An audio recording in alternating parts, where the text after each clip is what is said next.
G'day Pickleball family. First thing to know, as shared on pickleball.com, MLP playoffs, San Clemente, California recap. SoCal Hard Eights make history in challenger level. Chicago Slice won't be denied Premier Crown. The SoCal Hard Eights and Chicago Slice came into the MLP Season 2 playoffs with different level of comfort. As reported by Will Dorton, the Hard Eights, a team featuring Eva Radzikowska, Jana Newell, CJ Klinger and Todd Fort, rolled into San Clemente looking to capture their third title in as many events after going undefeated in Atlanta and Dallas. As the undisputed top team at the challenger level, they had already earned a spot in Tuesday's finals and didn't even have to play a match on Monday. The Chicago Slice, on the other hand, had not made it to a final in either of the season's first two events and had to survive an elimination match against the Miami Pickleball Club on Monday just to make the Premier level semi-finals. Despite the difference in their roads, both the Hard Eights and Slice stood victorious as MLP Season 2 champions on Tuesday afternoon once all was said and done. The Hard Eights took on the St. Louis Shock for the title, and the first match of the bout featured Newell and Radzikowska taking on the Shock's Judith Castillo and Jeannie Erekina in women's doubles.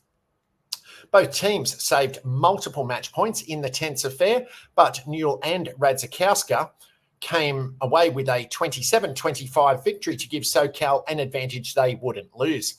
This win gave the Hard Eights the momentum they needed to win the preceding men's doubles and mixed doubles matches to claim the title in 3 games and complete the first undefeated campaign in MLP history. After such a dominant run in Season 2, Radzikowska says there's only one logical way to continue. I think the only way forward is to keep us together for the next year so that we can win more, she joked. It was a different and certainly more dramatic victory for the Chicago Slice. After getting past the Miami Pickleball Club in 4 games on Monday, the team, consisting of Jesse Irvine, Lacey Sheeman, Ben Johns, and Eric Lang, took on reigning MLP Dallas champions, the DC Pickleball team, in the Premier level semi-finals. DC jumped out to a quick 2-0 lead after winning both gender doubles matches, but Chicago's mixed doubles pairings of Schneemann and Lang and Irvine and Johns evened the match at 2-2 behind close wins to force a dream breaker. Both teams remained even in the dream breaker until Riley Newman went on a run to give DC a 2016 advantage. With his teams back up against the wall, Johns saved 2 match points against Christian Olshon to make it 19-20 before Schneemann continued the final run to propel Chicago to a 22-20 victory and book a spot in Tuesday's final against the Orlando Squeeze. A comeback like the one the Slice pulled off in the semi-finals is so crazy that there was almost no chance of it happening again in the finals. Almost no chance. Much like they had done the previous day, Chicago dropped both gender doubles matches against the Squeeze, and as Orlando's pairing of Anna Bright and Rachel Rohrbacher and Zane Navratil and Andre Diescu looked sharp. The Slice's situation looked especially grim, with Navratil and Rohrbacher holding a 17-14 lead in the first mixed doubles match, but Lang and Schneemann won 7 of the next 8 points to get Chicago on the board with a 21-18 win and changed the course of the entire match. Johns and Irvine followed suit with a 21-19 victory over Diescu and Bright to force a dream breaker for all the marbles. Like I said, almost no chance. Orlando jumped out to a 10-6 lead in the dream breaker, but Johns reeled off 4 straight points against Navratil to tie it at 10-all before the deficit became too great. With the dream breaker tied at 14-14, Jessie Irvine took the match into her own hands. She scored 4 crucial points in a row against Rohrbacher to give the Slice a lead they wouldn't lose. Schneemann would close out the match a few points later to complete Chicago's second improbable comeback in as many days to claim the Season 2 Premier level title. Much different journeys for the Hard Eights and the Slice, but the same success regardless. And if you've come this far in the update, please be sure to dink that like button on whichever platform you're watching or listening to it on, so it can be shared with and found by other fellow pickleballers. Second thing to know, as shared on pickleballunion.com, the nation's first USTA, US Tennis Association, operated indoor pickleball space to open in Loudoun, Virginia. Further evidence of the tennis community accepting that pickleball is not just a new kid on the block, but is here to stay, comes with the news that the USTA Mid-Atlantic Foundation has announced the January opening of Village Pickle in Loudoun County, Virginia. This will be the county's first dedicated indoor pickleball facility. The village at Leesburg will use its vacant retail space to house the new centre, which will initially feature 4 courts with the intention of expanding it to 8 during the summer. The driving force behind this idea is Henry Fonville, president of Rappaport, the overseeing entity for leasing at the village of Leesburg. Last summer, Fonville set up temporary courts in an empty storefront, which sparked huge interest among pickleball enthusiasts, with over 150 participants turning up. The popularity of the event prompted Fonville to realise that a permanent venture had potential. Well, this is really going to work, Fonville remembers thinking at the time. This idea led to invitations to pickleball organisations for them to establish permanent courts and ultimately resulted in a partnership with the USTA. Fonville highlighted the alignment with the non-profit's focus on health and wellness, noting the swift grassroots development of the initiative. It has really come together quickly, Fonville told Norman K. Steyer at Loudoun Now. It happened at a very grassroots manner. Tara Fitzpatrick Navarro, CEO of the USTA Mid-Atlantic Foundation, talked enthusiastically about the centre, highlighting the alignment with the organisation's efforts to establish a top-notch tennis competition complex in the Leesburg vicinity. We really want to create a home in Loudoun County, she said. The foundation, although primarily focused on tennis, has collaborated with pickleballers for 2 years, culminating in this innovative indoor concept.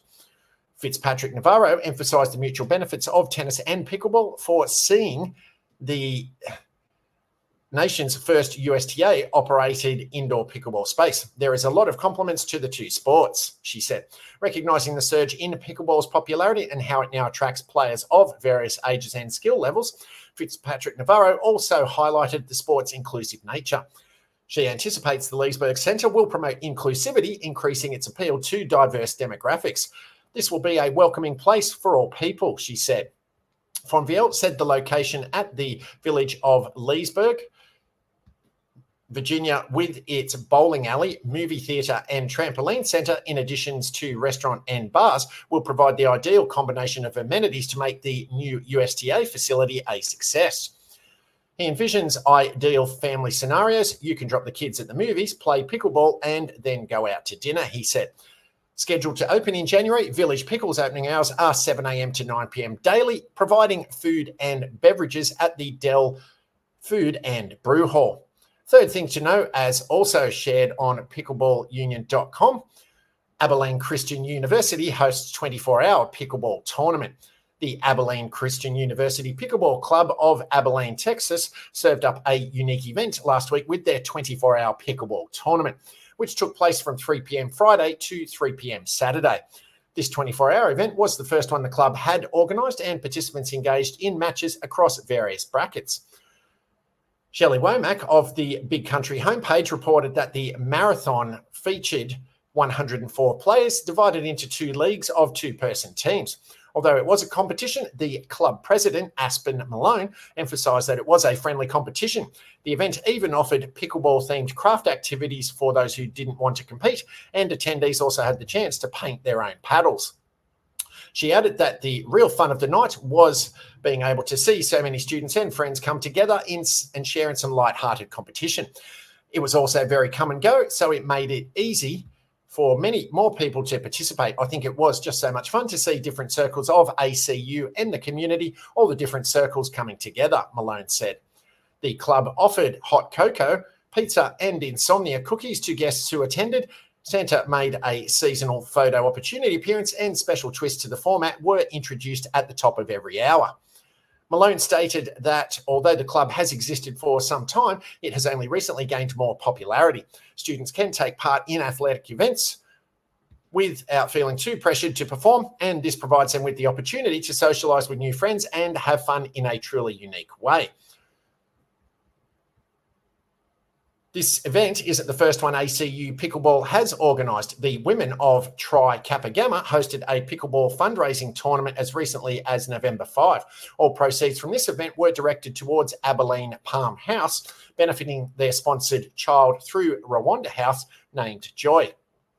They also held the Dr. John C. Stevens Pickleball for Parkinson's tournament and resource fair in April earlier this year during Parkinson's Disease Awareness Month. Half of the proceeds raised from the event were bestowed locally, while the other half went toward the Davis Finney Foundation. The event was free to attend and open to the public. A silent auction also raised money to support the Big Country Parkinson's Disease Support Group. Dr. Lorraine Wilson, Professor Emeritus in the Department of Kinesiology and Nutrition, and Deanna Shake, Instructor in the Department of Kinesiology and Nutrition, were responsible for the organisation of the tournament in conjunction with the ACU Pickleball Club. This tournament is a unique opportunity for both players and observers to celebrate the people they know with Parkinson's and support them, Wilson said at the time. Pickleball has a rich history at ACU dating back over 40 years. Here's an account that Stephanie Smith wrote in 1998 of its beginnings at the university. A game that was similar to tennis and resembled badminton, but not familiar to every student, was pickleball. It was brought to ACU in 1982 by Dr. Joyce Curtis, Professor of Health and Physical Education. ACU conducted experimental classes with the sport to see how students would react. With the great success that the class had, a textbook was needed. Dr. Curtis wrote the text, Pickleball for Players and Teachers. The game of pickleball was a well-known sport for students looking for a PE class that was both fun and challenging. The sport also became very popular with intramurals. Paddles up.